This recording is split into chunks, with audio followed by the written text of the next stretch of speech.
Hi friends, ഞാനിന്നിവിടെ ഉണ്ടാക്കുന്നത് ഷെഷ്വാൻ സോസാണ്. ഷെഷ്വാൻ നൂഡിൽസൊക്കെ നമ്മൾ കഴിക്കാറില്ലേ, അതിൻ്റെ സോസാണ് കേട്ടോ ഞാൻ ഉണ്ടാക്കാൻ പോകുന്നത്. അതിന് വേണ്ടിയിട്ട് ഒരു 5-6 സാദാ പച്ചമുളക് വറ്റൽമുളക് എടുത്തിട്ടുണ്ട്. ഒരു 10ഓളം നമ്മുടെ പിരിയൻ മുളക് എടുത്തിട്ടുണ്ട്, കണ്ടില്ലേ. എന്നിട്ട് നമുക്ക് ഇത് കുറച്ച് ചൂടുവെള്ളം ഒഴിച്ചിട്ട് ഇത് കുതിരാൻ വെക്കണം. അതിന് വേണ്ടിയിട്ട് ഞാനൊരു പാത്രത്തിൽ, ചില്ലിൻ്റെ പാത്രമാണ് എടുത്തേക്കണേ. ആ പാത്രത്തിലേക്ക് നിറയെ ചൂടുവെള്ളം ഒഴിച്ചു കൊടുക്കാം. ഇത് മുങ്ങി കിടക്കാവുന്ന രീതിയിൽ ചൂടുവെള്ളം ഒഴിച്ചാൽ മതി കേട്ടോ. ഇതിന് അളവൊന്നുമില്ല. നമ്മുടെ ഈ മുളക് എങ്ങനെ മുങ്ങി കിടക്കാവുന്ന രീതിയിൽ ചൂടുവെള്ളം ഒഴിച്ചു കൊടുക്കാം. എന്നിട്ട് ഒരു 10 മിനിറ്റ് നമ്മൾ അടച്ച് വെച്ച് വയ്ക്കുക. 10 മിനിറ്റ് നേരം വയ്ക്കുക. അത് കഴിഞ്ഞിട്ട് നമുക്ക് എടുത്തിട്ട് ഈ വെള്ളം ഇത് മുളക് കൂടിയിട്ട് നമുക്ക് മിക്സിയുടെ ജാറിലിട്ടിട്ട് അരച്ചെടുക്കണം. നല്ല പേസ്റ്റ് രൂപത്തിൽ അരച്ചെടുക്കണം. ഇത് ഞാനിപ്പോൾ ഇതേ മിക്സിയിൽ അരച്ച് വെച്ചേക്കണതാണ് കേട്ടോ. ഇനി നമുക്ക് ഒരു പാത്രം എടുക്കാം. ഒരു പാത്രം എടുത്തിട്ട് അതിലേക്ക് കുറച്ച് ഓയിൽ ഒഴിച്ച് കൊടുക്കാം. ഇതിന് ഓയിലാണ് കേട്ടോ ഉപയോഗിക്കുക. ഓയിൽ ഒഴിച്ച് കൊടുക്കുക. വെളിച്ചെണ്ണ ഒഴിച്ചാൽ കുഴപ്പമില്ല, പക്ഷേ ഓയിലാണ് ഇത് സോസ് ഉണ്ടാക്കാൻ എല്ലാവരും ഉപയോഗിക്കുന്നത്. ഞാനും അതുപോലെ തന്നെ ഓയിലാണ് ഉപയോഗിച്ചത്.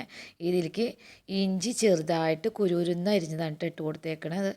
അതുപോലെ തന്നെ വെളുത്തുള്ളി ചെറുതായിട്ട് കുരുകുരുന്ന് അരിഞ്ഞത് ഇട്ട് കൊടുക്കുക. ഇഞ്ചിയും വെളുത്തുള്ളിയും ചെറുതായിട്ട് കുരുകുരുന്ന് അരിഞ്ഞതാണ് ഞാൻ ഇട്ട് കൊടുത്തേക്കണത്. എന്നിട്ട് നന്നായിട്ട് ഇളക്കുക. ഇത് നന്നായിട്ട് ഇളക്കി മൂത്ത് വരണം. ഇത് ഈ ഓയിലിൽ കിടന്ന് നന്നായിട്ട് മൂത്ത് കളറ് ചേഞ്ചായിട്ട് വരണം. എന്നാലാണ് ഇതിന് ടേസ്റ്റ് വരുള്ളൂ. ഇപ്പോൾ ഒരുവിധം കളർ ചേഞ്ച് ആയിട്ടുണ്ട്. ഇനി നമുക്ക് അരച്ച് വെച്ചിട്ടുള്ള മുളകില്ലേ, അത് ഇതിലേക്ക് ഇട്ട് കൊടുക്കാം. അരച്ച് വെച്ചിട്ടുള്ള മുളക് നമുക്ക് ഇതിലേക്ക് ഇട്ട് കൊടുത്തിട്ട് പിന്നെ ആ മിക്സിയുടെ ജാറ് കഴുകി വെള്ളം കൂടിയാണ് ഞാൻ ഇട്ട് കൊടുത്തേക്കണം. എന്നിട്ട് അടച്ച് വെച്ച് നമുക്ക് ഇത് വേവിച്ചെടുക്കണം. ഇത് അടച്ച് വെച്ച് തന്നെ വേവിക്കണം. കണ്ട, ഇതിപ്പോൾ ഒരുവിധം വെന്തിട്ടുണ്ട്. കണ്ട, ഈ മുളക് വേവണം, എന്നാലാണ് ഇതിന് ടേസ്റ്റ് വരുള്ളൂ. അത് ഒരുവിധം വെന്തുണ്ട്. അപ്പം ഞാൻ ഒത്തിരി സോയാ സോസാണ് ഒഴിച്ചു കൊടുത്തത്. അതുപോലെ തന്നെ കുറച്ച് വിനാഗിരി ഒഴിച്ചു കൊടുത്തു. അതുപോലെ കുറച്ച് തക്കാളി പേസ്റ്റ്, ടൊമാറ്റോ പേസ്റ്റും കൂടി ഇതിലേക്ക് ഇട്ട് കൊടുത്തു. എന്നിട്ട് നന്നായിട്ട് മിക്സ് ചെയ്ത് ഒന്നും കൂടി നമുക്ക് ഇനി കുറച്ച് നേരം കഴിയുമ്പോൾ തുറന്ന് നോക്കാം. ഇപ്പോൾ ഇത് ഒരുവിധം കുറുതായിട്ടുണ്ട്. ഇനി ഇതിലേക്ക് ഞാൻ 3 ടീസ്പൂൺ വിനാഗിരിയാണ് ഇട്ടേക്കണത്. 3 ടീസ്പൂൺ വിനാഗിരി ഒഴിച്ചു കൊടുക്കുന്നുണ്ട്.